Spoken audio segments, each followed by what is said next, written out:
지난 시간에 변제 비용 얘기하다 말았는데 변제 비용은 원래 채무자가 부담하는 거죠, 그죠? 규정이 그렇게 나와 있죠. 임의 규정이니까 당사자들이 약정하기 나름인데 약정하면 당연히 약정이 우선하는 거고 약정이 없더라도 이를테면 관습이 있다, 상관습이 명백하다 그러면 사실은 임의 규정보다도 상관습이 먼저 적용돼야겠죠. 사실 관습이 명백하다는 얘기는 지난 시간에도 얘기했지만 묵시적 약정이 있다라고 사실은 해석할 수도 있는 거거든요. 이 묵시적 합의라는 게 실제로 묵시적 합의가 있어서 묵시적 합의일 수도 있지만 관습이 있는 경우에 사실은 당사자들이 묵시적으로 합의했다라고 우리가 의지할 수도 있는 거죠. 뭐 어쨌든 그런 게 전혀 없으면 결국 임의 규정이 적용되는데 변제 비용은 이제 원칙적으로 채무자가 부담하는 거로 돼 있죠. 뭐 그건 직관적으로도 명백해 보이는데 그렇게 규정하는 게 타당한 건. 근데 이제 문제는 교재에 나오는 게 지금 어떤 얘기를 하고 있냐면 그럼 소유권 이전 등기 의무는 어떠냐 이렇게 얘기하고 있어요, 그죠? 매매 계약이라는 걸 생각해 보면 소유권 이전 등기 의무라는 거는 매도인이 부담하는 의무잖아요, 그죠? 그러면은 매도인이 자기 채무를 변제하기 위해 드는 비용이다. 그러면 소유권 이전 등기에 드는 비용은 매도인이 부담하는 게 맞을 것 같잖아요, 그죠? 다른 약정도 없고 상관습도 없으면. 그런데 이제 여러분 매매에 관한 규정을 보면 계약 비용은 반분한다 이렇게 나와 있어요. 그러면 어느 임의 규정이 먼저 적용되느냐? 이게 변제 비용이냐, 계약 비용이냐? 사실 이게 큰 실익은 없을 수 있어요. 왜냐하면 합의하면 합의가 우선이고 합의가 없더라도 상관습이 있으면 상관습이 우선이니까 논쟁에 큰 실익이 없을 수는 있는데 그래도 어쨌든 이론적으로만 보면 논란의 여지가 있을 수 있단 말이죠. 근데 교재에서 보면 어떻게 얘기하고 있냐면 이 경우는 당사자가 쌍방이 대등하게 관여하여야지 이루어지는 급부다 이렇게 얘기를 하고 있거든요. 이게 무슨 얘기냐면 우리가 보통 등기를 하려면 원칙적으로 채권자 협력이 필요하거든요. 물론 모든 의무 이행에 있어서 채권자 협력이 조금 이제 정도의 차이는 있지만 필요한 경우가 꽤 있죠. 그죠? 이를테면 돈을 갚는다 그러는데 채권자가 안 받으면 안 되는 거고 계좌번호를 안 알려줘도 안 되는 거고, 그죠? 그러니까 채권자 협력이 정도의 차이는 있지만 이제 대체로 필요한 경우가 많은데 근데 어쨌든 소유권 이전 등기 의무의 경우에는 그런 채권자 협력이 좀 많이 필요하다 비교적. 그렇게 보아서 이 경우는 이제 반분하는 게 맞지 않겠냐 계약 비용으로 보아서 그렇게 얘기를 하고 있죠. 좀 약간 까다로울 수도 있는데 뭐 일은 그렇게는 보이거든요. 그러니까 채무자가 일방적으로 어느 정도 할 수 있는 의무면 변제 비용으로 보고 의무 이행에 채권자 협력이 좀 많이 필요한 경우라면 계약 비용으로 봐서 반분하는 것도 일리는 있어 보여요. 그런데 이제 문제는 뭐냐면 매매 계약의 경우엔 거의 상관습이 명백하게 매수인이 부담하는 거라고 이제 보인다는 거죠. 통상적으로 계약서에 그렇게 써놓기도 하고 그래서 결국은 임의 규정인 계약 비용 관한 규정도 적용이 없을 것이다 대체적으로는 그렇게 이야기하죠. 그러면 이제 똑같은 등기 관련 비용인데 저당권을 설정하는 비용은 어떠냐? 그 경우도 이제 얘기를 하고 있는데 이 교재에서는 일단은 이거는 계약 비용이다라는 전제 하에서 이야기를 하고 있거든요. 똑같은 등기니까 똑같은 등기를 해야 되는 비용이니까 그렇게 볼 수도 있다라는 생각은 들어요. 그렇게 볼 수도 있다라는 생각은 들어요. 그러니까 근저당권 설정 계약이라는 계약에 기초한 계약 비용 이렇게 볼 수도 있고요. 아니면 채무자하고 근저당권 설정자하고 동일하다는 가정하에서 즉 물상보증인이 없다는 가정하에서 보면 결국은 금전 소비대차 계약의 당사자랑 근저당권 설정 계약의 당사자는 동일할 거란 말이죠. 그러면 결국은 근저당권 설정 비용이라는 거는 설정 등기 비용이라는 거는 근저당권 설정 계약의 계약 비용이라고 볼 수도 있지만 결국 근저당권 설정은 금전 소비대차 계약과 부수해서 이루어진 일종의 종된 계약이거든요. 그죠? 내가 돈을 빌리니까 그 빌리는 거에 대한 담보로 근저당권을 설정해 주는 거 아니겠어요? 그래서 넓게 보면 소비대차 계약에 따라서 발생하는 계약 비용이라고 볼 수도 있겠지, 그죠? 그래서 어떻게 보든 그렇게 이제 계약 비용으로 보자 라고 생각을 할 수도 있겠어요, 그죠? 그런데 이제 또 한편으로는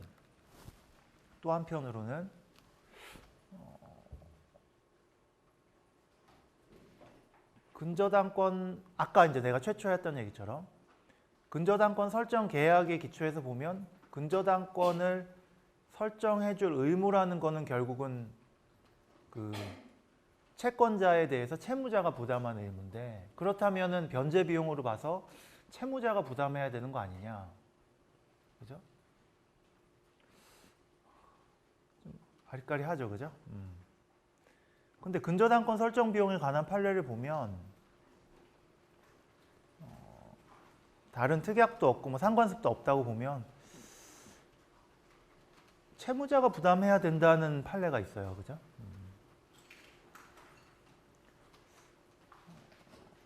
근데 이게 변제 비용이기 때문에 채무자가 부담해야 된다는 건지 아니면 계약 비용이긴 하지만 원칙적으로 그렇지만 상관습상 채무자가 부담하는 게 맞다는 취지인지는 좀 불명확한 것 같아요, 판례의 취지는. 근데 어쨌든 당사자들이 명시적으로 어떻게 합의를 하지 않는 한 채무자가 부담해야 된다는 판례가 있고요. 그 다음에 교재에 설명한 70년대 판례는 이거는 근저당권이 아니라 담보 목적으로 소유권을 양도한 경우에 그 양도 등기 비용에 관한 판례인데 양도담보라는 일종의 부동산 양도담보라는 거는 뭐 실질은 담보 목적이지만 어쨌든 대외적으로는 소유권이 이전하는 거기 때문에 매매계약상 우리 상관습상 매수인이 등기 비용 진다는 거기서 벗어날 수는 없다라고 보이거든요. 따라서 교재 앞서 설명한 부동산 매매에서 매수인이 등기 비용 부담하는 것 그게 상관습으로 굳어졌다는 그 맥락에서 이해하는 게 맞을 것 같아요. 그래서 저당권 설정 비용 관련해서 직접적으로 우리가 참고할 판례는 아닌 것 같고 그래서 저당권 설정 비용과 관련해서 어쨌든 지금 현재 있는 법은 채무자가 부담하는 게 원칙이다. 명시적 약정이 없는 한 그렇게 보는 것 같아요. 그러면 이게 이제 변제 비용이냐 아니면 계약 비용인데 상관습 때문에 채무자가 부담하냐 이제 그 점은 좀 따져봐야 되는데 이거는 조금 좀 어렵긴 한데요.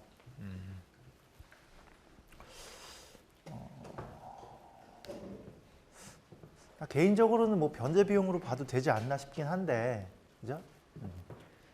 그러면 이제 그 소유권 이전 등기 의무 어쨌든 똑같은 등기 이전 의무니까 왜 달리 보냐 그런 또 반대 의견도 있을 수는 있을 것 같아서 일단 잘 모르겠어요. 그 뭐가 맞는지는 잘 모르겠고 그 임의 규정의 적용 여부에서 근데 결론적으로는 채무자가 부담하는 게 맞는 거는 같아요. 채무자가 스스로 돈을 빌리면서 그 빌리는 거에 대한 일종의 대가로 채권자한테 담보를 설정해 주는 관계라면 상관습으로라도 채무자가 부담하도록 하는 게 타당하지 않을까는 싶은데요. 어쨌든 그런 논란이 있다. 논란이 있다. 해석론으로. 그 점은 좀 알아두고 그 다음에 근데 이게 지금 결국은 은행 약관에서 고정적으로 지금 어쨌든 다 은행 즉 채권자가 부담하는 것으로 되어 있거든요. 우리나라에서는. 그래서 지금 내가 한 논의는 사실은 사인 간에 돈 빌려주면서 담보 설정하고 뭐 이런 경우에는 좀 실익이 있겠지만 금융기관 사이의 대출 및 담보 거래에서는 뭐 어차피 큰 실익은 없어요. 왜냐하면 어차피 약관으로 다 채권자가 부담하도록 고정이 되었기 때문에 그렇게 이제 약관이 고정되는 과정에서 내가 약관에 대해서 설명하면서 약관의 내용 통제와 관련해서 좀 쟁점이 되는 논의들이 있었다고 얘기했죠, 그죠? 그 정도만 보면 될 것 같아요.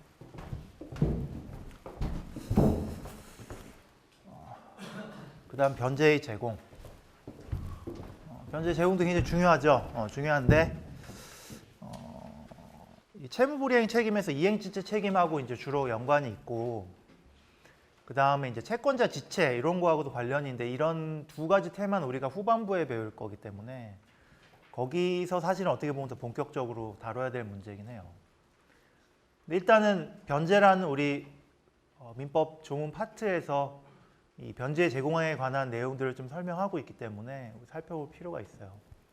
변제의 제공이 뭐냐? 여기도 나와 있지만 채무 이행에 채권자의 협력이 필요함에도 채권자가 협력하지 않는 경우 성실한 채무자를 보호하기 위한 제도 혹은 뭐 법리라고 할 수 있겠죠, 그죠? 그래서 그러니까 변제 제공의 유형이 뭐냐? 크게 보면 세 가지로 나누거든요. 현실 제공, 구두 제공, 구두 제공조차 필요 없는 경우. 그래서 현실 제공이라는 건 실제로 무언가 변제를 하기 위해서 채무자가 행위를 하는 거죠. 행위를. 그래서 채권자가 수령하기만 하면 바로 급부가 실현될 수 있게끔 해주는 거죠. 이건 뭐 가장 원칙적인 채무자의 의무이행 방법이기 때문에 뭐 달리 이야기할 거리가 없어요. 달리 이야기할 거리가 없는데, 근데 우리가 좀 생각해 봐야 될 게 뭐 이런 거예요. 이를테면 금전지급 채무를 이행한다. 그러면 당연히 돈을 줘야겠죠. 그러면 뭐 이를테면 당사자들이 명시적으로 약정하지 않으면 뭐 수표를 줘도 되느냐? 꼭 현금으로 줘야 되냐? 그죠? 그러니까 FM은 당연히 현금으로 주는 게 현실 제공이겠지만 수표를 주면 안 되냐? 몇 월 며칠 날 직접 만나서 주기로 했는데 만나서 안 주고 은행 계좌로 이체해 주면 안 되냐? 그죠? 어디까지가 과연 현실 제공이냐? 이런 문제들이 있을 수 있거든요. 근데 결국은 그 적법한 변제 제공의 범위는 사회 통념에 따라 판단할 수밖에 없을 것 같아요. 거래 관행 내지는. 근데 뭐 그게 고정적인 건 아니죠. 시가 역사에 따라 변하기도 할 텐데, 뭐 이를테면 그런 걸 생각해 볼 수 있어요. 계좌 이체까지는 우리 사회 통념상 꼭 현금으로 줄 필요는 없다고 생각이 돼요. 근데 채무자가 계좌 이체를 했는데 그 계좌 이체를 해준 은행이 계좌 이체를 한 다음 날 도산했다. 그럼 그게 적법한 현실 제공이 되느냐? 이를테면 어떨까요? 뭐 그런 문제가 있을 수 있거든요. 그래서 현실 제공이라는 개념이 사실은 굉장히 단순해 보이지만 경우에 따라서는 좀 판단하기 어려운 상황도 얼마든지 있을 수 있어요. 물론 계좌 이체를 해줬다는 것은 단순히 변제의 제공이 아니라 변제겠죠, 사실은. 변제겠죠. 근데 아까 내가 얘기했듯이 그러한 식으로 그 다음날 도산할 은행 계좌로 변제를 했다. 그러면 그게 적법한 변제인가가 문제될 수 있고, 적법한 변제가 아니라면 적법한 변제의 제공도 될 수 없겠죠. 그래서 그런 맥락에서 좀 생각해 볼 필요가 있거든요. 그냥 그거는 생각할 게 있다 정도만 이야기를 하고, 그 다음에 교재에서 보면 등기 절차 협력 의무에 대해서 나오고 있어요. 무슨 얘기냐면 이전 등기를 해주는데 그 경우에 채권자도 일정 부분 협력을 해야 되거든요. 그죠? 그래서 그 의무의 내용에 대해서 좀 설명을 하고 있는데 한번 읽어보기 바래요. 그 다음에 이제 구두 제공.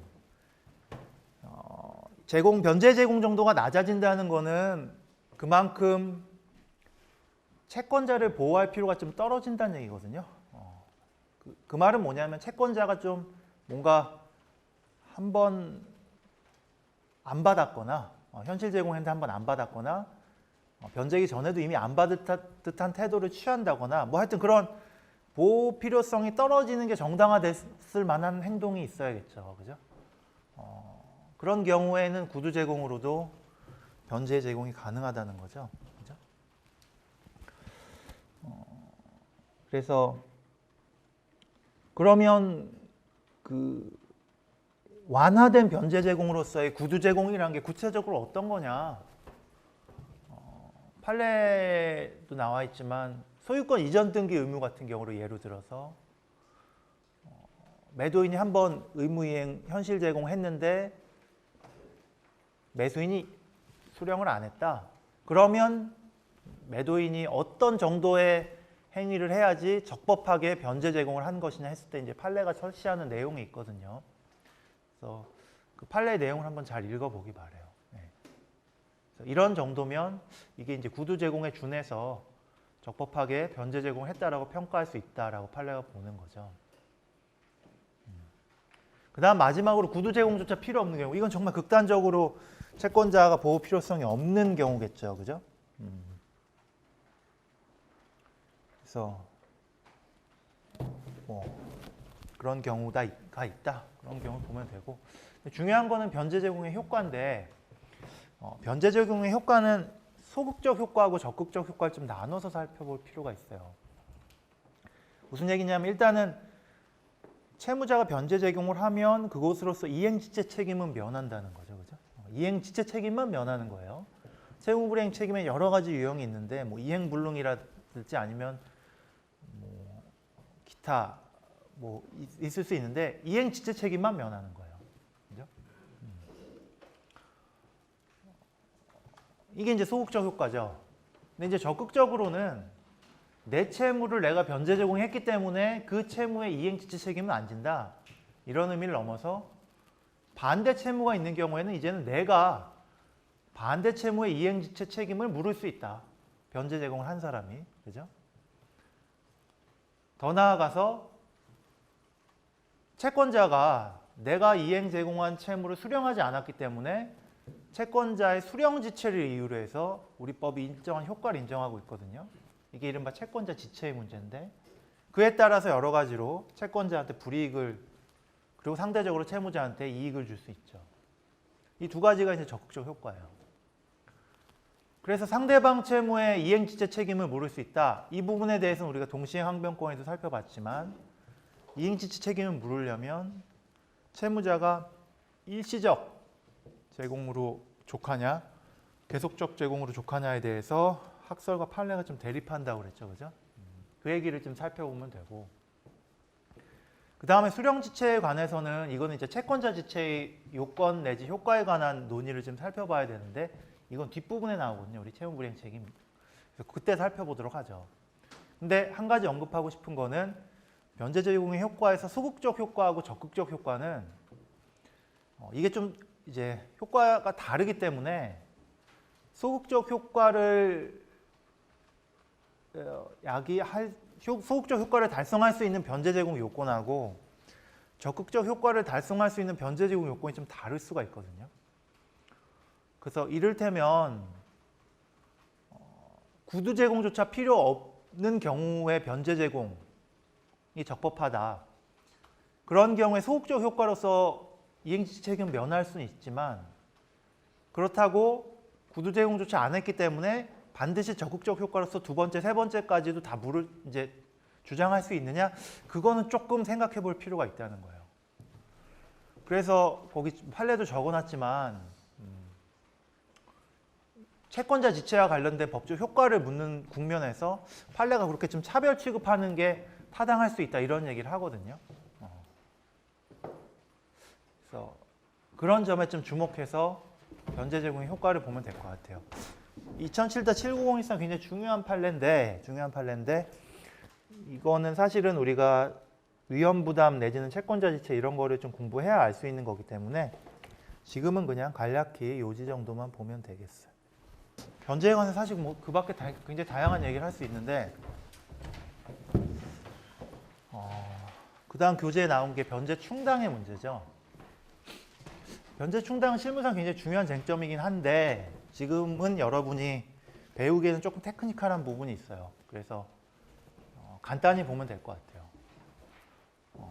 기본 컨셉이나 이런 구조 정도를 이해하면 될 것 같은데 충당이라는 게 왜 발생하냐 하면 갚아야 될 채무는 많은데 일부만 변제했으면 그 변제한 액수가 이를테면 원금이 있고 이자나 지연손해금이 있으면 어디에 먼저 그게 충당이 되느냐에 따라서 그 이후에 불어나는 채무 액수가 달라지거든요. 그죠? 따라서 이거는 채무자, 채권자 입장에서 서로 이해관계가 상충하는 부분이에요. 그죠? 따라서 그에 관해서 당연히 법리가 필요하겠죠. 당연히 법리가 필요할 거예요. 그게 이제 충당의 문제거든요. 근데 뭐 어떻게 보면 당연하지만 사적 자치, 그죠? 사적 자치 원칙상 서로가 합의하면, 그죠? 합의한 대로 충당 순서가 정해지겠죠, 그죠? 근데 이제 합의가 안 되는 경우에 어떠냐? 물론 사적 자치가 원칙인데 사적 자치가 제한되는 경우도 있긴 있어요, 우리 판례상으로. 제한되는 경우도 있는데, 근데 그건 예외고 어쨌든 원칙은 합의가 있으면 합의의 효력대로 가는 거고요. 그럼 합의가 없는 경우에 어떠냐? 그에 관해서 이제 법이 규정을 두고 있죠. 그 경우에는 지정의 효력에 따를 수 있다. 그래서 이를테면 변제를 하는 채무자가 지정할 수도 있고 채권자가 지정할 수도 있잖아요. 변제를 받는. 그러면 그 지정의 효력이 항상 효력이 있느냐? 아니면 두 사람이 지정권이 있다고 하면 어느 사람의 지정권이 더 우선하느냐? 그죠? 뭐 이에 관해서 법 규정에서 설명을 하고 있거든요. 그래서 규정을 읽어보면 다 알만한 내용이에요. 중요한 거는 그렇게 어쨌든 그 누구의 지정권이 우선하고 이렇게 순서가 있다는 거죠. 그래서 지정이 있으면 그 지정에 관한 법규에 따라서 충당의 순서가 정해진다. 지정도 없거나 그 지정 충당의 요건에 비추어 봤을 때 지정의 효력이 인정되지 않는 경우가 있거든요. 그런 경우에는 결국 법정 충당이라고 해서 법에 정해진 순서에 따라서 충당이 돼요. 법정 충당의 기준에 관해서도 우리 법이 자세한 규정을 두고 있어요. 그래서 이게 기본적인 구조고 변제 충당에. 변제 충당에서 두 가지 정도 세부적인 쟁점을 좀 알아야 되는데 하나는 뭐냐 하면 지정 충당이라는 게 제한이 되거든요. 일정한 경우에는. 그래서 그 대표적인 게 뭐냐 하면 비용이나 이자 혹은 지연손해금하고 원본이 있으면 비용이나 이자 혹은 지연손해금이 원본보다 후순위로 충당되기를 당사자가 일방적으로 지정하면 그건 효력이 없어요. 합의로는 당연히 순서를 자유롭게 정할 수 있는데 비용, 이자, 원본이라는 충당 순서를 당사자 일방이 지정을 하는 거는 효력을 인정하지 않거든요. 그게 이제 중요한 제한이고 그 다음에 법정 충당을 보면 법정 충당의 순서에 관해서 이제 조문이 쭉 순서대로 규정을 하고 있어요. 1차적으로 이 기준에 따르고 이 기준에서 안 되면 2차적으로 이 기준에 따르고 그러는데 그 순서에 관한 규정을 보면 변제 이익의 다과를 기준으로 해서 판단한다는 조항이 있거든요. 근데 실제로 법정 충당까지 내려가면 그 법정 충당에서 설명한 기준 중에서 거의 대부분은 변제이익 순서대로 충당의 순서가 판단되는 경우가 많아요. 근데 문제는 뭐냐 하면 변제이익의 다과를 어떤 기준으로 판단하는지는 법률에서 정확히 규정을 하고 있지 않거든요. 그죠?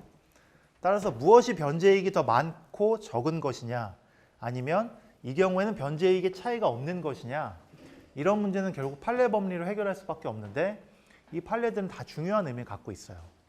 왜냐하면 대부분의 법정 충당에서는 변제이익의 다과가 중요한 판단 기준이 되거든요. 그래서 그 변제이익의 판단 기준에 관한 판례 법리들을 반드시 잘 알아둘 필요가 있어요. 대단히 중요해요. 대단히 중요하기 때문에 꼭 판례를 잘 기억을 해야 돼요. 물론 이해를 하면 더 좋아요. 그게 사실은 일정 정도 이유가 있거든요. 이런 식으로 변제이익을 다과를 판단하는 거에 대해서는. 근데 뭐 일단 이해를 할 수 없더라도 알아는 꼭 둬야 돼요. 그 다음에 제3자의 변제를 보죠. 제3자의 변제. 교재에 보면 변제의 각종 변종 이래서 이제 제3자의 변제가 나오는데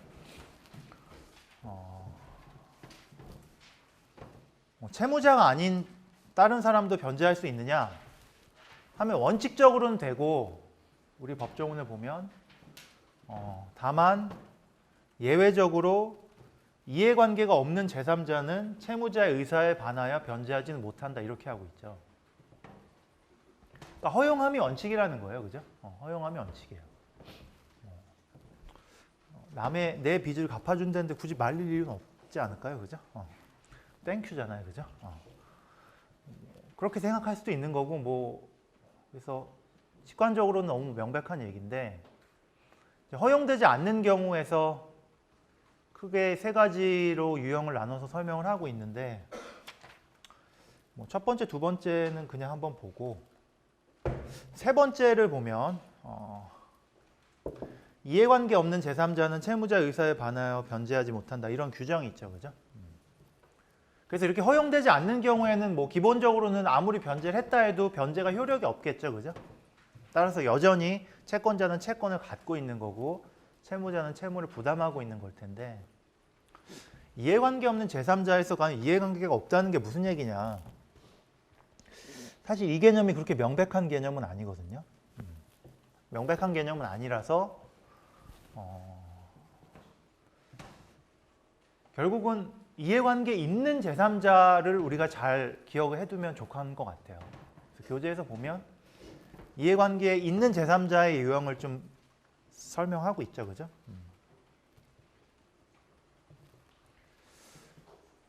그러면 교재에서 설명하고 있는 이해관계가 있는 제3자가 아니면은 다 이해관계가 없는 제3자냐? 그렇게 생각할 수도 있는데 최초에 얘기했듯이 이해관계라는 개념이 애매한데 이해관계 없는 제3자라는 개념을 폭넓게 봐가지고 남의 빚을 채무자 의사 없이 못 갚게 하는 것이 그다지 바람직하다고 생각되지 않기 때문에 가급적이면 이해관계 없는 제3자의 범위를 좀 줄이는 게 맞지 않겠느냐 우리가 이렇게 얘기를 하거든요. 그래서 일단 이해관계 있는 제3자는 명확하니까 법률상으로 그 부분에 대해서는 여러분 잘 봐두고 그 다음에 그 나머지 여집합에 대해서도 가급적이면 이해관계 없는 제3자라고 안 보는 방향으로 어떻게든 해석을 하는 게 타당하겠다. 왜냐하면 내 빚을 갚아준다는데 굳이 내 의사 유무에 따라서 변제의 효력을 좌우시키는 게 그다지 타당하다고 보이지 않기 때문에 해석론으로 애매한 개념의 적용 범위를 좀 축소하자. 이렇게 보는 게 타당하지 않겠냐. 이러한 얘기를 하고 있는 거죠. 그래서 이제 앞으로 이 제3자 변제에서 우리는 주로는 이해관계 있는 제3자가 변제한 경우를 염두에 두고 법률 관계를 공부하면 그걸로 좋게요. 이해관계가 없는 제3자의 변제는 굳이 우리가 상정하고 특별히 공부할 필요는 없을 것 같아요. 자, 그런 전제하에서 보면 이해관계 있는 제3자가 변제를 했다. 물론 이해관계 없는 제3자도 법 규정에 따라서 유효하게 변제하는 경우가 있겠죠, 그죠? 뭐 그런 경우 두 가지 경우를 전제로 보면 그러한 경우에는 이제 어떤 법률 관계가 문제가 되냐면 결국은 타인 채무를 제3자가 변제해서 채무자는 채무 소멸이라는 이득을 얻었잖아요, 그죠? 그 다음에 제3자는 자기 재산에 출연하는 손실을 입었죠, 그죠? 그리고 채권자는 제3자의 변제가 유효하니까 자기 채권이 소멸했죠, 그죠? 자기 채권이 만족을 얻은 거죠. 그러니까 결국은 채권자는 뭐 만족을 얻었으니까 됐고 채무자하고 제3자 사이에 이해관계 조절의 문제가 등장하거든요, 그죠? 그게 이제 구상권의 문제예요. 구상권. 그래서 제3자가 채무자한테 구상권을 갖는다 이렇게 이야기하죠. 그리고 그와 필연적으로 따라 나오는 게 뭐냐면 변제자 대위 문제거든요. 그건 변제자가 제3자 변제니까 제3자죠. 변제자가 자기가 변제한 채권자의 채권, 그죠? 그 채권을 대위해서 누굴 대위하느냐? 채권자를 대위해서. 대위한다는 게 무슨 말이냐? 권리를 대신 행사한다는 말이거든요. 원칙적으로는. 근데 여기서 대신 행사한다는 말이 의미에 대해서는 이제 좀 뒤에 살펴볼 텐데 어쨌든 간에 그 채권을 채무자에 대해서 다시 행사할 수 있는 이러한 문제가 생기거든요. 그래서 이 구상권과 변제자 대위라는 게 제3자 변제의 경우에는 거의 필연적으로 항상 따라 나오죠. 그래서 이 부분에 대해서 이제 뒤에 살펴볼 거고. 그 다음에 변제할 이익의 판단 기준 요거는 뒤에 보도록 하고, 그죠? 그래서 뭐 그 정도를 보면 돼요. 그 다음에 채권의 준점유자에 대한 변제. 이거는 내가 표현 대리를 설명하면서 잠깐 언급을 했었죠, 그죠? 결국은 우리민법상 신뢰보호라는 큰 틀에서 설명할 수 있는 제도 중에 하나인데 표현 대리라는 법리하고 상호 보완적으로 작동을 할 수 있다고 그랬죠, 그죠? 그래서 구체적인 사례를 그때 들어서 한번 설명을 했으니까 그런 맥락에서 일단 이 채권의 준점유자에 대한 변제 법리를 이해를 해보고 그 다음에 그때 또 얘기한 게 뭐였냐면은 신뢰의 보호를 받는 당사자인 변제자, 그죠? 변제자 채무자가 그 신뢰 보호를 스스로 거부할 수 있느냐. 그래서 변제 효력이 유효한데 원칙적으로 여기 해당하면 변제 효력을 스스로 부정해가지고 채권자한테 다시 내 변제가 원래 채권의 준점유자한테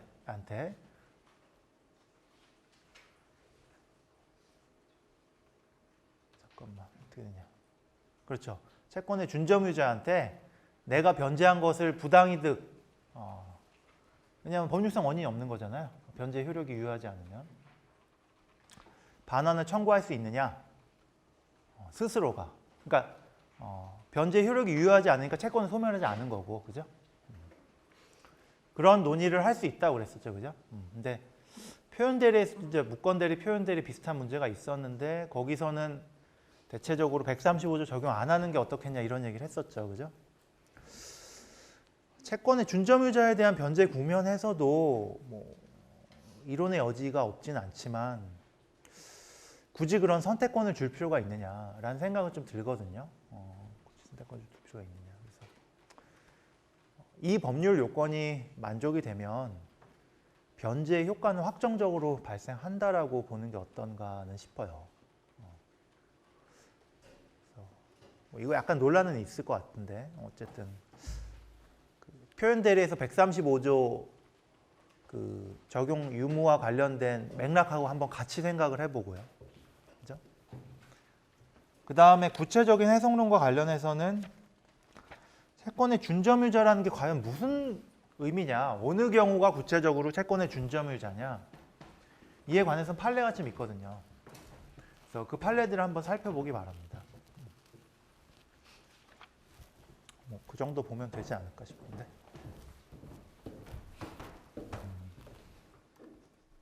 그 다음에 변제자 대위인데 요거 내가 PPT 좀 최근 판례 같은 거 추가했거든요. 그래서 그 다시 수정돼서 올려놨으니까 한번 보기 바래요.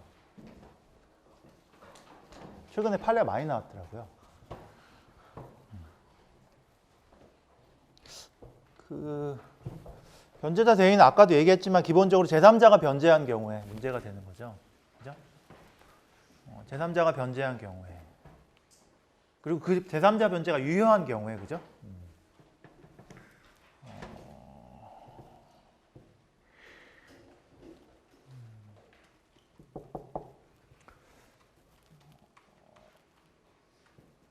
근데 아까도 얘기했지만 채권자하고 채무자가 있고 제3자가 있으면 여기 이제 채권이 있잖아요, 그죠? 근데 제3자가 유효하게 변제를 하면 원칙적으로 이건 소멸하겠죠, 그죠? 그죠? 소멸한단 말이에요.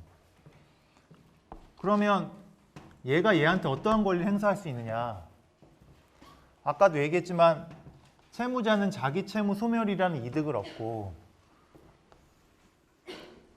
제3자는 자기 재산을 출연했잖아요, 그죠? 그럼 일정의 손실이란 말이에요. 그래서 이득을 본 거하고 손실을 본 게 동액이겠죠, 그죠? 대체로 동액일 거라고. 그래서 그 한도에서 결국은 구상권을 행사할 수 있다 이렇게 얘기하는데, 사실은 이 구상권의 구체적인 내용은 이 둘 사이의 관계에 따라서 법적 근거는 달라질 수 있어요. 교재에서도 보면 이를테면 제3자가 채무자의 부탁을 받고 했느냐, 아니면 전혀 부탁 없이 했느냐, 뭐 그거에 따라서 달라질 수 있고, 뭐 기타 여러 가지 법률 근거를 생각할 수 있는데, 일단 편하게 생각하면 대체로 구상권의 법적 성격은 부당이득 반환의 성격을 갖는 경우가 많거든요. 그렇겠죠, 상식적으로, 그죠? 다만 이 관계에 따라서 좀 달라질 수는 있어요. 그래서 이렇게 아주 일반화시킬 수는 없지만 우리의 지금 공부의 주목적은 이 구상권의 법적인 성격을 밝히는 건 아니기 때문에 일단은 그렇게 이해를 하고 넘어가면 좋게요. 그죠?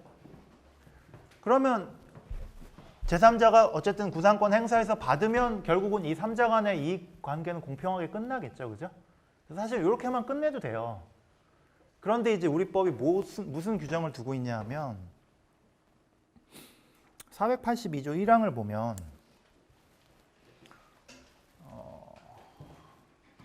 이렇게 제3자가 변제를 하면 제3자한테 어떠한 권리를 주냐 하면,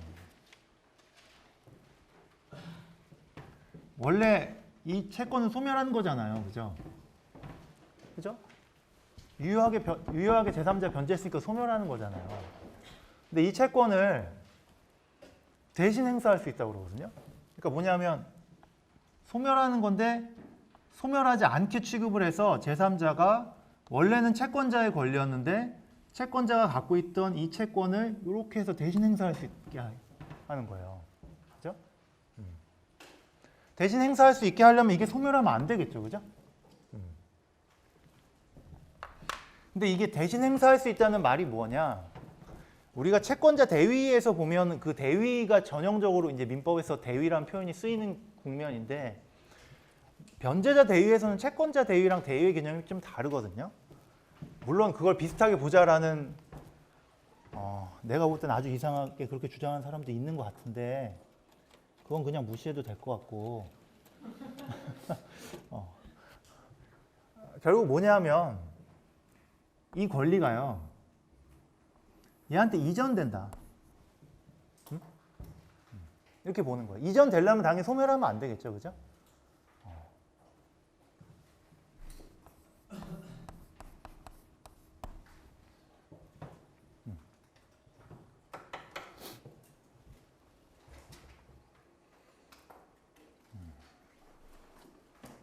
근데 이게 무슨 이전이냐?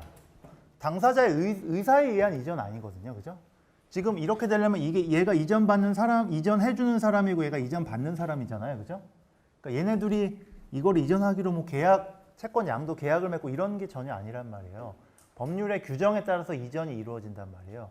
그러니까 법률의 힘에 따라서 권리가 이전되는 거죠. 당사자 의사가 아니라. 법정 이전이라고 그러거든요.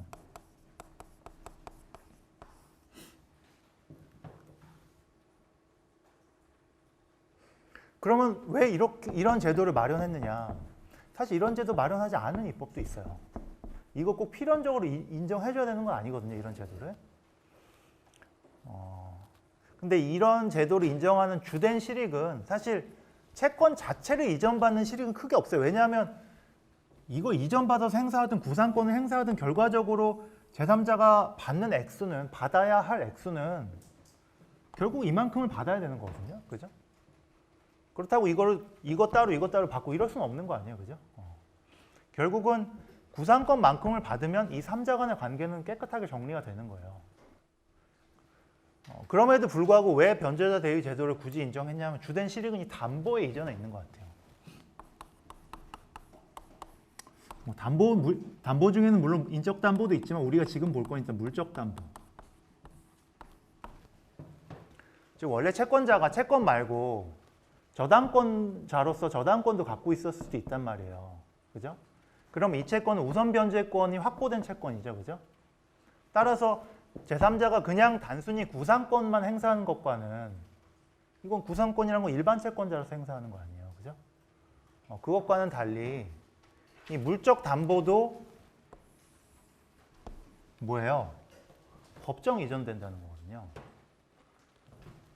담보권자랑 담보권을 이전받는 사람 사이의 합의에 의해서 이전되는 게 아니라 법률의 힘에 의해서 이전된다는 거죠. 이게 이제 재산법 입문 시간에 배우겠지만 이게 이전되는 게 물권이기 때문에 법률의 규정에 의한 물권 변동이라고 해서 이거는 187조의 물권 변동의 전형적인 예 중에 하나라서 이거는 꼭 등기를 이전하지 않아도 상관없거든요. 즉 부동산 등기부에는 현재 저당권자가 채권자로 설사 기재되어 있다 할지라도 일단 변제자 대위 요건이 다 갖추어지면 그 시점부터는 이 저당권은 권리자가 제3자가 되는 거예요. 굳이 등기를 하지 않아도 상관없거든요. 이게 원칙이에요.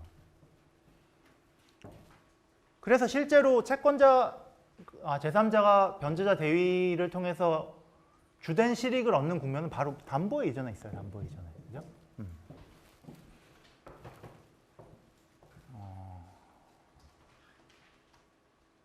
자, 그렇다. 그러면 이제 생각해야 될 게 이전받는 채권하고 구상권은 엄밀히 말하면 다른 권리예요. 그죠? 근거가 다르죠. 이 채권이라는 거는 이들 사이 약정에 기초해서 발생한 거 아니에요. 그죠? 이 채권에 따른 지연 손해금이나 뭐 아니면 이자나 이런 건 다 이 약정에 기초한 거예요. 이 구상권이라는 거는 아까도 얘기했지만 뭐 아닐 수도 있지만 대체로는 부당이득 반환의 성격을 갖거든요. 그죠? 당연히 법적 성격이 다르죠. 그리고 이 액수가 반드시 동일하리라는 보장도 없거든요. 그런데 아까도 얘기했지만 이들 3자 간의 관계는 기본적으로는 제3자가 채무자한테 구상권 행사해서 받으면 그걸로 끝나는 거예요. 그죠? 그리고 이 이전받는 채권이라는 건 어떻게 보면 구상권 만족을 위해서 법이 추가로 하나 채권을 더 준 거거든요. 그죠? 도구적인 의미라는 거예요. 도구적인 의미이기 때문에 물론 실익은 여기보다는 담보 이전에 있죠. 그죠? 따라서 만약에 설사 이 채권 이전받는 액수가 더 크다고 할지라도 구상권 범위를 초과해서 채권 행사하는 거는 이 제도를 만든 취지에 반한단 말이에요. 이건 도구적 의미잖아요. 그죠? 따라서 법 규정에서 당연히 뭐라고 이야기하고 있어요? 구상의 한도 내에서만 이전된다라고 뭐 하여튼 그렇게 이야기하고 있죠. 그죠? 이건 너무나 당연한 얘기죠. 그죠? 하지만 법적인 성격은 별개예요. 우리 이제 법에 보면 이런 경우가 굉장히 많아요. 그러니까 법적인 성격은 두 개의 별개의 권리인데 양자 사이에 굉장히 밀접한 관련이 있는 거예요. 하나가 다른 하나에 부종한다든지 뭐 그래서 어느 한 채권에 생긴 사유는 이쪽 방향으로는 효력이 있는데 뭐 반대쪽 방향으로는 효력이 없고 뭐 그런 식의 법률 관계가 얼마든지 있거든요. 아니면 쌍방 효력이 있을 수도 있고 뭐 이것도 전형적인 예죠. 그죠? 경제적인 목적 내지 기능은 비슷한 거예요. 그죠? 다만 법적인 성격은 다르죠. 그러니까 서로 상호 관계는 있겠죠. 그죠?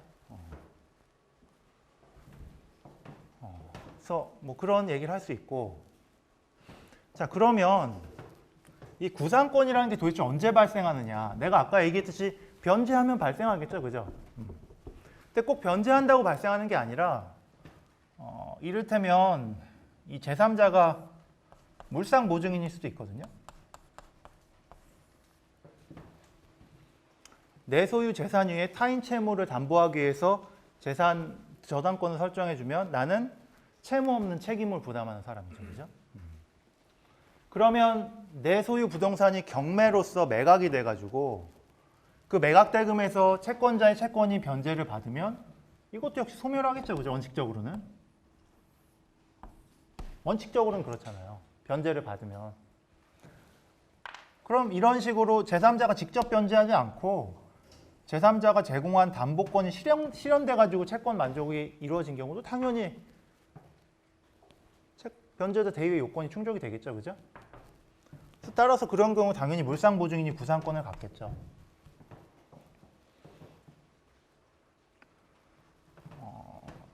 근데 여기서 중요한 게 이제 제3취득자의 문제인데,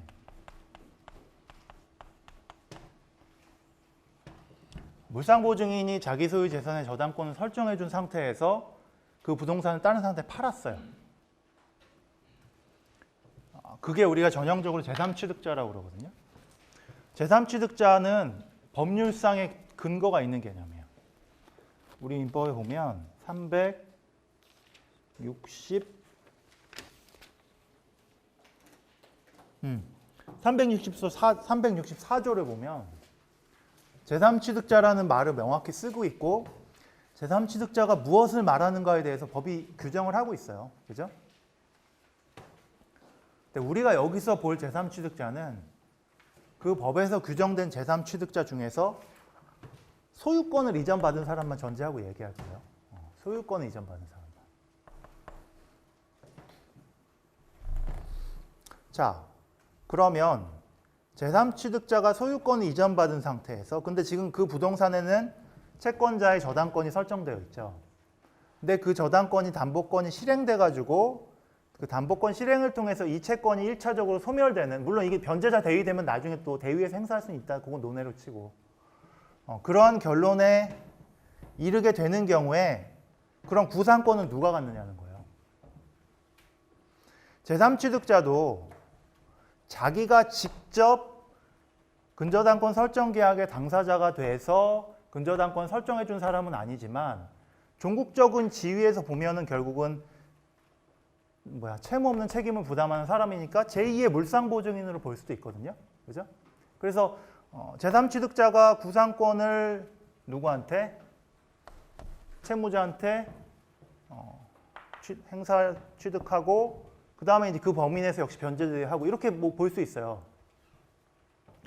그런데 여기서 우리가 하나 조심해야 될 게 뭐냐면, 물상보증인이 제3취득자한테 이 부동산 넘길 때 이게 어떻게 넘기느냐에 따라서 좀 달라질 수 있다는 거거든요. 우리가 이제 통상적으로 근저당권이 설정되어 있는 부동산을 넘길 때 많이 하는 게 뭐냐 하면 그만큼 싸게 파는 거죠. 그죠? 그만큼 싸게 팔고, 그만큼에 대해서는 뭐예요? 실질적으로 네가 그 채무는, 채무자는 아니지만 뭐 대신 갚든가, 그죠? 하고, 그래서 만약 물상보증이 싸게 팔았어요. 그래서 물상보증이 싸게 판 상태에서 제3취득자가 소유권을 취득하고 이게 경매를 통해서 이 채권이 변제가 되면 실질적으로 이 둘 중에 자기 재산 출연한 사람이 누구예요? 물상보증인이죠, 그죠? 따라서 내가 아까 얘기한 제3취득자가 제2의 물상보증인이라는 얘기는 그런 사정이 아닌 경우에, 그러니까 일반적으로 똑같이 만약에 제값을 받고 팔았다거나 뭐 그런 사정이 있는 경우겠지, 싸게 판 경우에는 자기 재산 출연한 사람은 물상보증인이겠죠, 그죠? 따라서 이런 것 좀 조심해야겠죠. 누가 재산을 출연했느냐 실질적으로. 그러니까 구상권이라는 게 아까도 얘기했지만 부당이득 반환의 실질을 갖는 경우가 많다고 그랬잖아요. 부당이득 반환 청구권자라는 거는 자기 재산의 출연으로 손실을 입은 사람이란 말이에요. 그럼 누가 손실 입었는지는 좀 따져볼 필요가 있어요, 그죠? 따져볼 필요가 있어요. 그럼 이를테면 매매를 한 게 아니라 증여했다면 어떻게 될까요? 증여.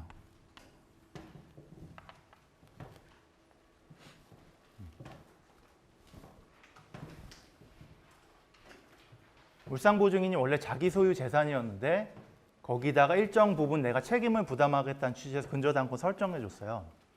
그 상태에서 누군가를 위해서 무상으로 그 재산을 증여를 해줬어요. 그 다음에 그 증여가 된 상태에서 근저당권이 실행돼 가지고 결국은 채권자의 채권이 변제되면 결국 이 중에서 자기 재산을 출연해서 타인 채무를 대신 변제한 사람은 누구예요? 어렵죠, 그죠? 쉽게 생각하기가 좀 어렵죠, 그죠? 이건 약간 논란이 있을 수 있는데 지금 일단 내 생각은 어떤 생각이 드냐면 통상 우리가 어떤 재산을 증여한다고 할 때는 그 재산과 관련돼서 일체를 증여한다는 생각이 많겠죠. 그죠? 그러니까 제3채집자 네가 제2의 물상보증인이 되라 이런 취지에서 증여를 하는 게 보통이지 제3취득자한테 증여를 하면서 만약에 여기서 이게 경매가 되면 그 경매에서 결국 대신 변제한 만큼은 내가 취득할게, 그 경제적 이익은 내가 누릴게 이런 생각으로 증여한다고 우리가 해석하는 거는 조금 그건 좀 무리가 아닐까 싶은데 그죠? 그러니까 이게 유상계약인 경우에는 누구의 재산적 출연으로 타인 채무가 변제됐는지를 명확히 밝힐 수 있거든요. 왜냐하면 실제로 돈이 나가고 안 나가고가 명확하잖아요. 근데 무상인 경우에는 그게 그렇게 명확하진 않다는 거거든요. 한번 생각은 해보세요. 근데 내 생각은 일단 잠정적이긴 하지만 통상 주면 다 주는 거겠죠, 그죠? 이 주면서 요만큼의 경제적 가치는 내가 구상권의 만큼은 유보하고 준다는 거는 그거는 뭐 대단히 의제적인 해석이 아닐까 싶은데. 근데 어쨌든 그런 게 왜 중요하냐 하면 결과적으로 누가 구상권을 갖느냐에서 중요하고 누가 구상권을 갖는지는 누가 변제자 대위를 행사할 수 있는지가 달라질 거 아니에요, 그죠? 그래서 그런 것과 관련돼서 중요한 의미를 갖죠. 그 다음에 이제 요건, 변제자 대위 요건이 뭐냐 하면 법률 규정을 보면 임의 대위가 있고 법정 대위가 있어요, 그죠? 양자의 차이는 변제할 정당한 이익이 있으면 당연히 대위하는 거고 변제할 정당한 이익이 없으면 대위를 하려면 즉 법의 규정에 따라서 법의 힘에 따라서 채권자의 권리를 내가 양도를 받으려면 채권자의 승낙이 필요하다고 그러거든요. 그죠? 법의 규정에 따라서 양도를 받는데 승낙이 필요하대요. 이거 약간 여러분 오해하면 안 되는데 여기서의 승낙이라는 거는 양도 계약에서의 승낙과 같은 의미는 아니에요. 물론 결론적으로 승낙이 필요하니까 양도 계약과 비슷한 꼴이 되긴 됐지만 그렇다고 해서 이게 계약의 힘으로 이전되는 건 아니에요. 임의 대위의 경우에도. 법의 힘으로 이전되는 건데 다만 임의 대위의 경우에 법이 요건으로서 채권자의 승낙을 규정하고 있을 뿐인 거죠. 그런데 뭐 이런 두 개가 있는데 변제할 이익이 뭐냐 정확히 그리고 여기서 말하는 변제할 정당한 이익이라는 거하고 우리가 아까 제3자의 변제에서 이해관계 없는, 이해관계 있는 이런 얘기 했잖아요. 그죠? 이거하고 과연 어떠한 관계냐? 양자가 똑같은 개념이냐? 아니면 양자가 좀 다른 개념이냐? 이것도 사실 좀 생각할 여지가 있거든요. 그런데 일단 우리는 앞서서 이해관계 있는 제3자만 일단 주목해서 보라고 그랬죠. 그죠? 이해관계 있는 제3자 중에서도 법률상 이해관계가 있다라고 명백히 인정된 일단 그 사람만 우리가 주목해서 보자고 그랬어요. 그러면 그렇게 명백하게 이해관계가 있는 제3자는 당연히 변제할 정당한 이익은 인정되거든요. 적어도 그 부분은. 그리고 우리는 그 부분만 볼 거기 때문에 변제자 대위에서는 우리는 변제자 법정 대위에만 주목해서 보면 현실적으로 크게 문제는 없어요. 그 다음 나머지 그 개념의 문제 이거는 그냥 한번 여러분이 생각해 보세요. 일단 우리는 변제자 법정 대위의 상황을 전제로 하고 살펴보면 그걸로 족하다. 대부분의 경우는 다 거기에 포섭이 되거든요.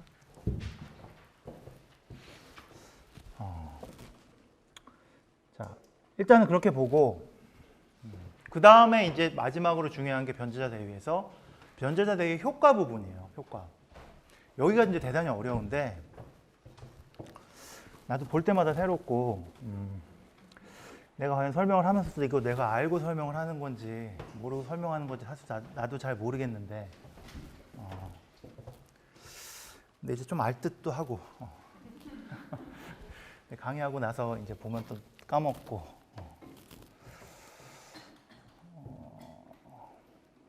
근데 일단은 크게 세 가지 국면으로 나눌 수 있어요. 그죠? 당사자가 세 개니까 그죠? 세 명이니까 당연히 국면은 세 가지가 있겠죠. 그죠?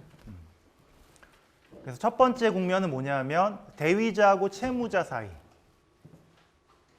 그러니까 구상권을 갖고 있는 이 제3자하고 채무자 사이의 관계. 그죠?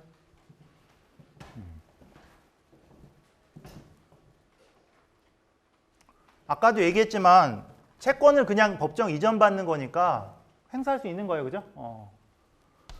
근데 이제 여기서 문제가 되는 게 채권을 이전받는 거거든요. 채권을. 근데 아까 얘기했지만 이 채권의 발생 원인은 아마 계약에 기초한 채권이겠죠. 그죠? 계약상 채권이 경우가 많겠죠. 그러면 그 말은 뭐냐면 채권자와 채무자가 계약 당사자라는 얘기잖아요. 그죠? 채권에 이전하고 채권의 발생 근거가 되는 계약 당사자 지위에 이전하고 좀 다르거든요. 채권의 이전은 채권 양도죠. 근데 계약 당사자 지위 이전은 계약 양도 혹은 계약 인수 이렇게 부르거든요. 그래서 양자는 좀 구별해야 돼요. 근데 우리가 변제자 대위의 효과로서 인정하는 거는 채권의 이전이지 계약 당사자 지위의 이전은 아니에요. 물론 채권하고 담보권이 이전되는 거죠. 엄밀히 말하면.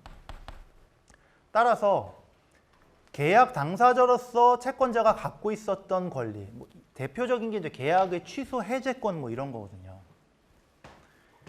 이러한 권리들은 원칙적으로는 이전되지 않는다라고 말해요. 이렇게 이 두 가지 영역을 준별하는 생각은 굉장히 중요해요. 굉장히 중요하고 나중에 여러분 계약법 뒷부분에 보면 제3자를 위한 계약이라고 거기도 이제 3명의 당사자가 등장하는 계약 관계가 있는데 거기서도 아마 이 얘기를 할 기회가 있을 거예요. 그러니까 계약에서 발생하는 채권하고 계약의 당사자 지위에서 발생하는 권리하고는 반드시 준별해야 돼요. 그래서 채권은 계약 당사자 지위와는 무관하게 자유롭게 이전할 수 있거든요.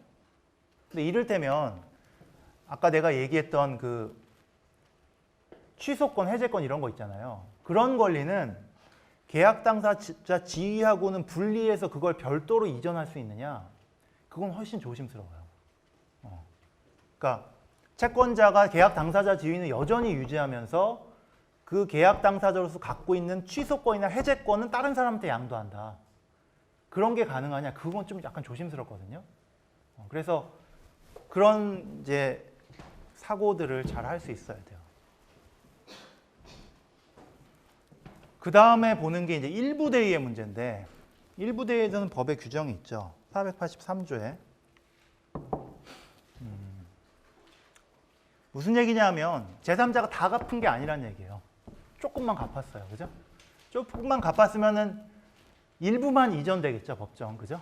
그러면 결국은 채권자가 원래는 하나의 채권에 대해서 채권자가 1명이었는데 지금은 채권자가 2명이고 채권도 2개인 관계가 돼버리잖아요. 그죠? 그러면 이거를 어떻게 이 둘 사이의 관계를 조정할 것인가라는 문제가 필연적으로 생기거든요. 그렇겠죠?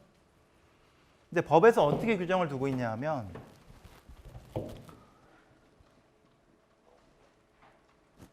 변제 가액에 비례하여 함께 권리를 행사하라 이렇게 얘기하고 있어요. 가액에 비례하는 건 너무 당연한 것 같고, 그죠? 근데 함께 행사하라고 그러거든요.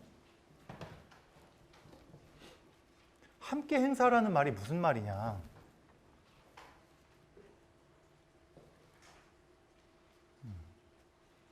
조문의 문헌만 보면 이게 서로가 서로에 대해서 비토권을 갖고 있는 것처럼 보이죠. 그죠? 함께잖아요. 그죠? 그러니까 2명의 채권자한테 채권이 2개가 귀속된 것처럼 보이지만 한꺼번에 행사라는 거잖아요. 그러니까 결국은 둘 중에 어느 하나라도 행사를 안 하면, 그죠? 행사를 안 하면 행사를 할 수 없다 이런 결론이 되잖아요. 그죠? 그렇죠?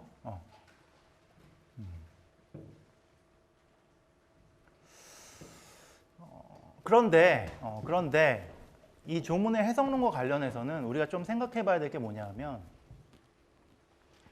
사실은 채권의 행사 문제는 함께 행사라고 하건 단독 행사라고 하건 적어도 제3자 입장에서 크게 차이가 없어요. 왜냐하면 어차피 제3자가 함께 행사하고 싶은데 채권자가 나 행사 안 할래 라고 하면 이게 어차피 그만큼 구상권 행사할 수 있잖아요. 그죠? 그럼 채권에선 차이가 없잖아요. 무슨 말인지 이해가요?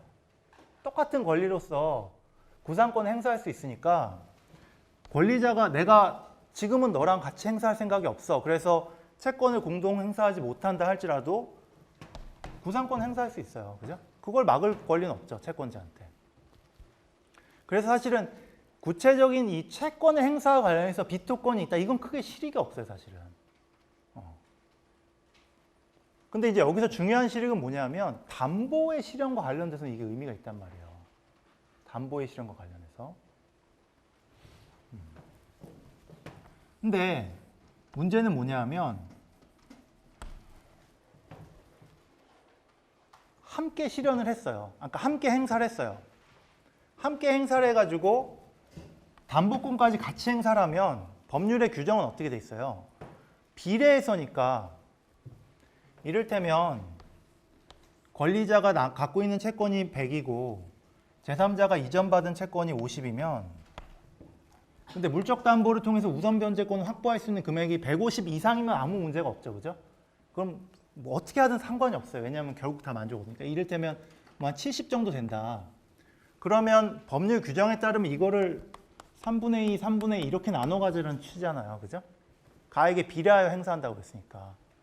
함께 행사하는 경우에. 그죠? 근데 우리 법이 그렇게, 우리 판례가 그렇게 안 보거든요. 이 경우 70이면은 일단 100 가진 채권자가 우선한다고 보는 거예요.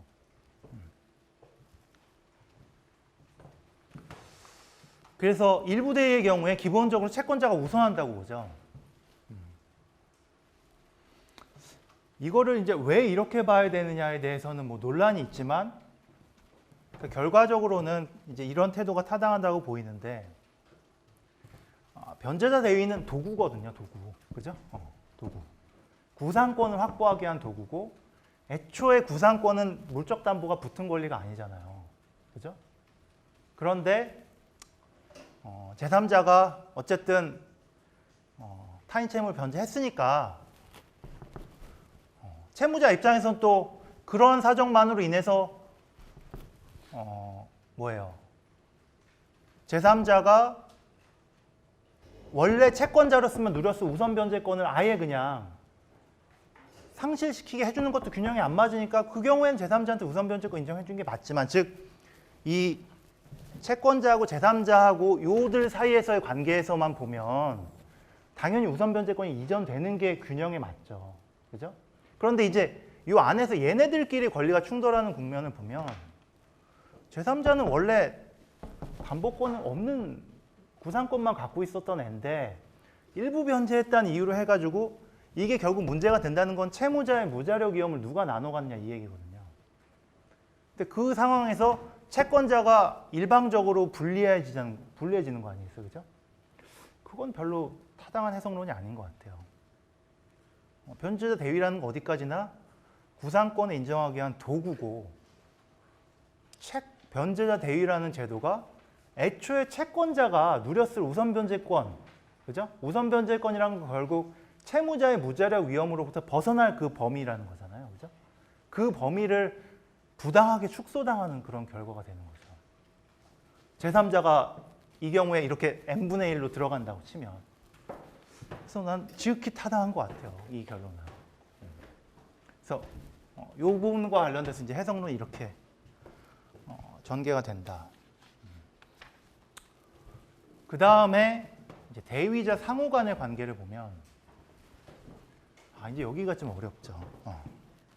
여기는 조문의 규정을 잘 봐야 되거든요. 조문의 규정을 봐도 잘 몰라요. 일단 왜냐하면 너무 말이 어려워서. 근데 482조 2항에서 규정하고 있어요. 지금 우리는 제3자가 한 명인 경우를 다 전제로 해서 얘기했죠. 그죠? 근데 이 제3자가 여러 명일 수 있거든요. 그럼 이 제3자가 여러 명인 경우에 이들 사이의 관계는 어떻게 규정하느냐? 만약에 이들 사이의 관계에 대한 규정을 전혀 안 두면 이게 어떤 결과가 생길까요? 그러면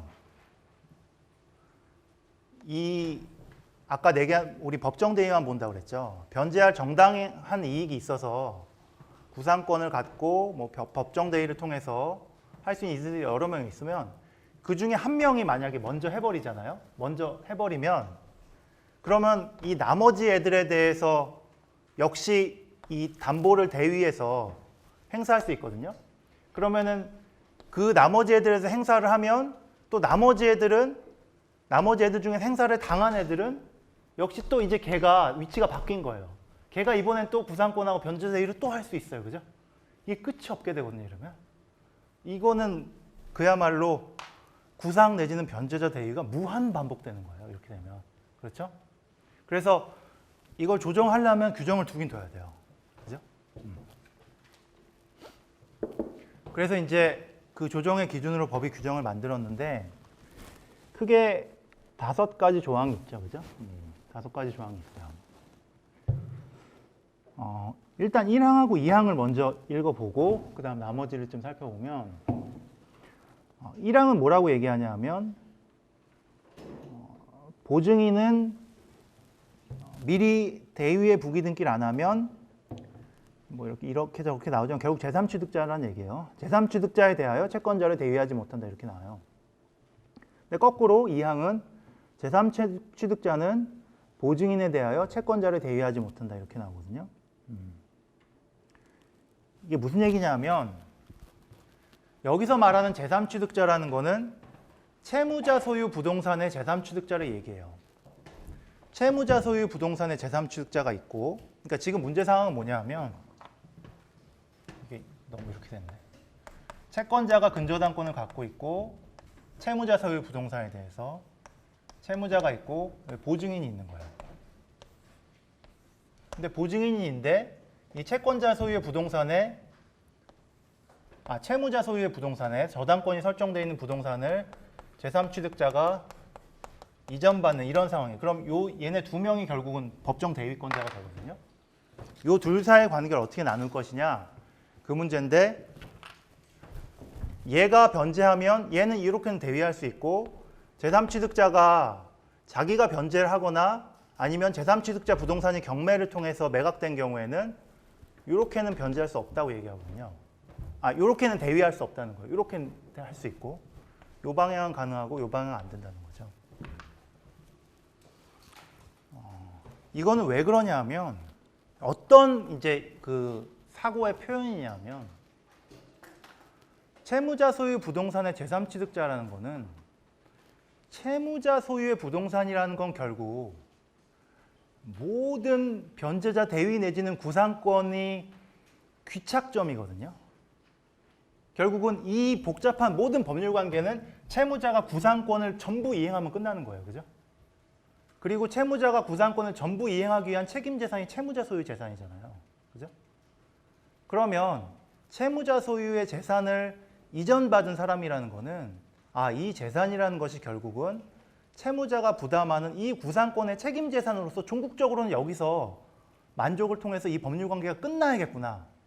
즉 여기서 채무자 소유의 부동산이 경매가 돼가지고 그러니까 뭐 그런 얘기죠, 그죠? 그래서 끝나야겠구나라는 거를 각오하고 취득한 사람이라는 거예요. 제3취득자라는 것 자체는 제3취득자 자체는 물론 구상권 내지 변제자 대위의 지위가 있다고 볼 수도 있지만 채무자 소유의 부동산을 취득한 제3취득자 입장에서는 그러한 사람이 또다시 다른 법정 대위권자한테 대위를 한다는 것은 바람직하지 않다는 거예요. 왜냐하면 너는 충분히 그걸 의식하고 재산을 취득할 수 있는 사람 아니었냐. 따라서 채무자 소유의 부동산을 제3취득하는 사람은 오로지 뭐예요? 설사 자기가 제3자 변제 요건을 갖췄다고 할지라도 그거는 그냥 채무자한테 구상권 행사해서 받는 거지. 그죠? 변제자 대위를 통해서 다시 보증인한테 어떻게 청구하고 그럴 수는 없다는 거예요. 그죠? 그러나 보증인의 경우에는 제3취득자에 대해서 변제자 대위를 할 수 있다고 보죠. 그죠? 근데 여러분 여기서 조심해야 될 게 뭐냐면 1호에 보면 대위를 할 수는 있다고는 하는데 미리 이제 부기 등기를 하라 이렇게 요구하고 있어요. 아까 얘기했듯이 변제자 대위 요건이 갖춰지면 담보도 법률상 이전되는 거기 때문에 굳이 등기 명의를 법정 대위권자 명의로 바꿔놓지 않아도 원칙적으로는 담보가 이전되는 거거든요. 근데 여기선 지금 뭐라고 말하냐면 그 물권 변동 일반 원칙을 우리가 따르지 않고 이 경우에는 보증인한테 조금 더 요건을 엄격하게 부과하겠다 이렇게 말하고 있는 거예요.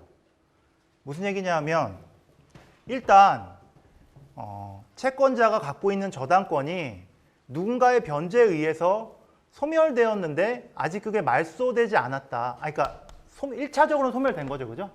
변제자 대위가 상정되지 않으면 1차적으로는 소멸된 건데 그게 말소되지 않은 상태에 있다. 그러면 등기부상으로는 남아있지만 이게 말소됐다고 믿고 말소됐으니까 나는 부담이 없는 새로운 깨끗한 소유권을 취득하겠다고 믿고 들어오는 제3취득자가 있을 수 있으니까 그런 제3취득자의 신뢰를 보호하기 위해서 적어도 제3취득자가 보증인이 대위 변제를 한 이후에 해당 부동산에 대해서 소유권을 이전받는 경우에는 부기 등기를 하지 않고서는 대위를 할 수 없다. 그래서 일정 부분은 물권 변동 일반 원칙에서 조금 뒤로 물러나서 제3취득자 신뢰를 좀 보호해주겠다. 이렇게 이야기하고 있는 거예요. 왜냐하면 제3취득자 입장에서는 설사 등기가 남아있어도 피담보 채권이 변제됐기 때문에 이건 소멸한 등기다라고 믿을 수도 있으니까 사실 이런 건 안 보호해주는 거거든요, 원래. 왜냐하면 이게 공신의 원칙을 사실 인정해주는 거잖아요. 이런 신뢰를 보호해준다는 거는. 선의취득, 부동산 선의취득을 인정해주는 것과 비슷하기 때문에 원칙적으로 그런 신뢰는 안 보호해주지만 그래도 예외적으로 여기서는 해주겠다 이렇게 보는 거예요. 왜 이렇게 보호를 해주느냐? 물권 변동 일반 원칙에 좀 어긋나게 2호에서 보듯이 제3취득자, 채무자로부터의 제3취득자는 다른 법정 대위권자한테는 지금 대위를 못 하잖아요. 그죠? 좀 불쌍한 애잖아요. 그죠? 불쌍한 애니까 역으로 자기가 대위를 당하는 요건 하에서는 조금 더 권리자한테 행사 요건을 부과하는 게 어떻게 보면 형평에 맞을 수도 있다라는 전제가 깔린 거죠. 그죠? 이게 이제 1호와 2호의 취지예요. 그죠?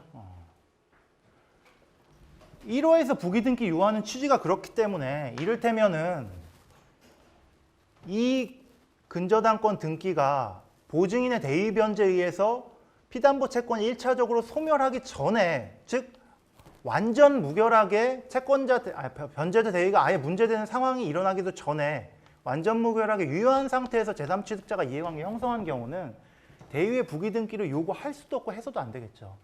그 경우는 제3취득자는 신뢰를 보호할 필요가 전혀 없잖아요. 그죠? 제3취득자는 이미 유효한 등기가 있다라고 믿고 들어온 애잖아요. 그죠? 따라서 신뢰 보호의 필요성이 없겠죠. 그래서 그 경우는 부기 등기를 요건으로 않는 게 당연하다. 그죠? 그 다음에 이제 3호, 4호, 5호를 보면 기타 여러 가지 이야기를 하고 있어요. 여러 가지 이야기를 하고 있는데 그건 여러분 한번 쭉 살펴보고 이제 이 5가지 상황에서 우리가 이제 이 상황을 이해하기 위해서 전제가 뭐냐 하면 조문에는 명백히 나와 있지 않은데 2가지 정도의 우리가 전제를 지금 이해할 필요가 있어요. 하나는 뭐냐 하면 보증인하고 물상보증인은 법적주의를 비슷하게 봐서 우리가 이 관계를 취급하는 것이 타당하다는 점이거든요. 무슨 얘기냐면 1호와 2호에서는 지금 제3취득자와 보증인만을 얘기하고 있잖아요. 그죠? 그러면 제3취득자하고 물상보증인 사이의 관계는 어떻게 되느냐? 제3취득자하고 물상보증인 사이의 관계는 어떻게 되느냐? 라고 물어본다면 규정이 없어요. 3, 4, 5에서는 그런 규정이 없거든요. 그럼 규정이 없으면 어떻게 하느냐? 1, 2호를 유추한다 이렇게 얘기해요. 보증인하고 물상보증인은 적어도 이 문제 상황에서는 동일하게 취급하는 것이 타당하다. 왜냐하면 결국은 보증인도 물상보증인도 타인 채무 변제를 위해서 자기 채무를 출연하는 사람이라는 점은 똑같고, 그죠? 똑같다.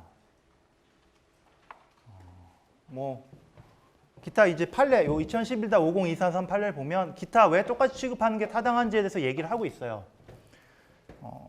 똑같고 그런 점에서, 그리고 이 밑에 조항 같은 경우에도 보면 보증인하고 물상보증인은 이 머릿수로 똑같게 취급하거든요. 1대1로. 그래서 3, 4, 5 중에 얻은 조항들을 보면 얘네들은 그냥 두 수로 해서 똑같이 취급해요.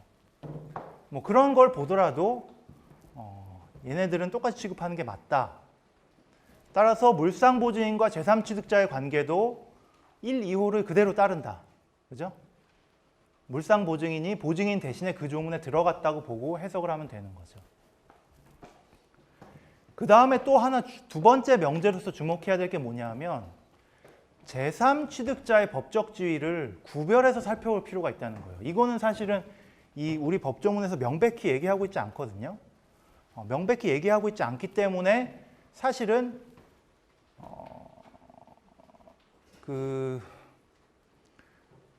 이 경우에는 규율의 공백이 아니라 구별을 한 경우와 안 한 경우가 아예 결론이 달라져요. 그러니까 구별을 하면 적용 법조가 달라지는 거예요.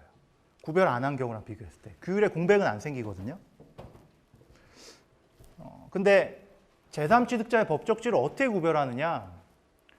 채무자로부터의 제3취득자가 있을 수 있고 물상보증인으로부터의 제3취득자가 있을 수 있죠. 그죠? 채무자가 자기 소유 부동산에 대해서 담보를 설정해 준 다음에 그거를 제3자한테 판 경우, 물상보증인이 타인 채무를 담보하기 위해서 자기 재산의 부동산 담보권 설정해 준 다음에 그거를 타인한테 판 경우, 제3자한테. 그 경우에 제3취득자의 지위를 달리 봐야 된다는 거거든요. 그리고 1, 2호에서 말하는 제3취득자는 오로지 채무자로부터의 제3취득자만을 뜻한다라고 이야기해요.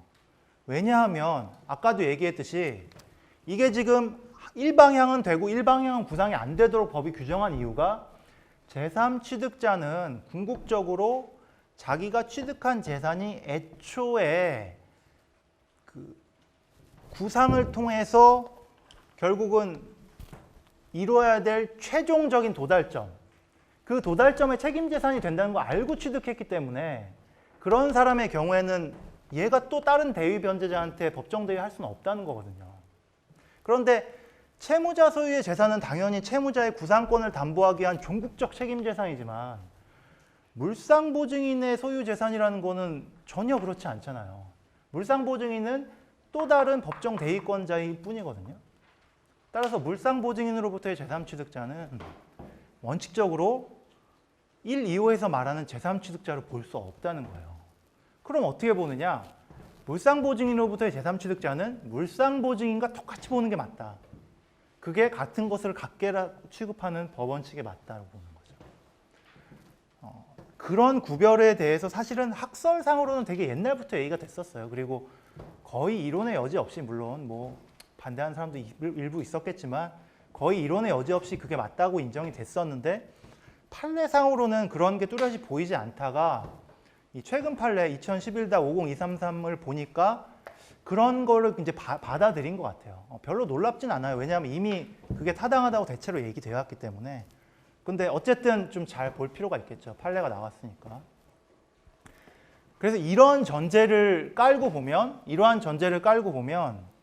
1조, 1항, 2항, 1호, 2호뿐만 아니라 3호, 4호, 5호에서 보면 제3취득자 상호간에, 그리고 제3취득자와 물상보증인 상호간에, 혹은 보증인과 물상보증인 상호간에 이 관계들이 나오거든요. 이제 그 관계들이 좀 달리 파악될 수가 있을 거예요. 그죠? 그 점을 여러분이 반드시 기억을 해야 돼요. 반드시. 그리고 5호 단서를 보면 1호를 준용한, 그죠? 이 5호 단서의 의미에 대해서 판례가 있는데 뭐 한번 읽어보세요. 근데 그건 뭐 크게 어렵지 않아요. 크게 어렵지 않으니까 보고, 그다음에 마지막으로 한마디만 더 하면, 그래서 다음 시간 요 양가로 3번부터 할게요. 마지막 한마디만 더 하면, 후순위 저당권자의 법적지. 우리가 지금 법정 대위 변제자로서 본 게 보증인하고 물상보증인하고 제3취득자죠. 그죠? 제3취득자에는 물상보증인으로부터 제3취득자가 있고 채무자 소유 부동산으로부터 제3취득자가 있거든요. 근데 법정 대위 변제권자 중에 후순위 저당권자도 있거든요. 후순위 저당권자. 여기서는 우리가 채무자 소유 부동산일 경우도 있고 물상보증인 소유 부동산일 경우도 있는데 어쨌든 그거를 차치하고 어느 경우든 간에 후순위 저당권자의 경우에도 근데 주로 채무자 소유 부동산이 아마 많이 문제가 될 거예요. 그러니까 일단 여러분 채무자 소유 부동산에 후순위 저당권자가 있다라고 가정을 하고 그 후순위 저당권자도 당연히 법정 대위 변제권자인데 그러면 이 후순위 저당권자는 우리 민법에 조문이 없거든요. 그럼 얘가 만약에 문제가 된 경우는 어떻게 풀어야 될 것이냐. 거기에 대해서 사실은 논의가 거의 없었어요. 논의가 거의 없었는데 최근에 좀 얘기가 됐는데 일단 기본 컨셉은 뭐냐 하면 채무자 소유 부동산에 대한 후순위 저당권자는 구조적으로만 보면 채무자 소유 부동산의 재산 취득자하고 좀 비슷해요. 왜냐하면 채무자 소유 부동산의 한 사람은 소유권을 이전받은 것이고 한 사람은 채무자 소유 부동산의 저당권을 설정받은 거니까 구조는 비슷하거든요. 그래서 결국은 채무자 소유의 부동산의 후순위 저당권자를 채무자 소유의 부동산의 재산 취득자로 봐서 1호와 2호의 규정을 후순위 저당권자의 경우에도 그대로 적용할 수 없느냐에 관해서 좀 논란이 됐었거든요. 근데 판례가 명시적으로 부정했어요. 그건 안 된다. 그건 좀 타당한 것 같아요. 무슨 얘기냐면 채무자 소유 부동산의 재산 취득자는 책임의 종국적 지위를 그대로 이전받은 사람이다. 그죠? 소유자로서 책임 재산으로서 갖고 있는 채무자 소유 부동산의 특성을 그대로 이전받은 사람인데 채무자 소유 부동산의 후순위 저당권자라는 거는 어디까지나 담보가치를 위해서 저당권을 취득한 사람이지 이 책임 재산으로서 갖고 있는 특성을 이전받았다고 보기엔 그렇거든요. 그래서 재산 취득자와 보증인 사이의 일방적인 관계가 후순위 저당권자한테도 강요되는 건 조금 불합리한 면이 있어요. 그래서 기본적으로는 이걸 같게 볼 수는 없다. 이건 맞는 말 같아요. 맞는 말 같아요. 같게 볼 수 없기 때문에 역시 1호도 적용이 안 되는 거죠. 그래서 1호도 적용이 안 되기 때문에 1호가 적용이 안 된다는 거는 이제는 거꾸로 뭐냐 하면 물권 변동의 일반 원칙에 따르면 대위의 부기등기를 하지 않아도 어차피 법률 규정에 의한 물권 변동이니까 원칙이잖아요, 그게. 하지 않아도 후순위 저당권자를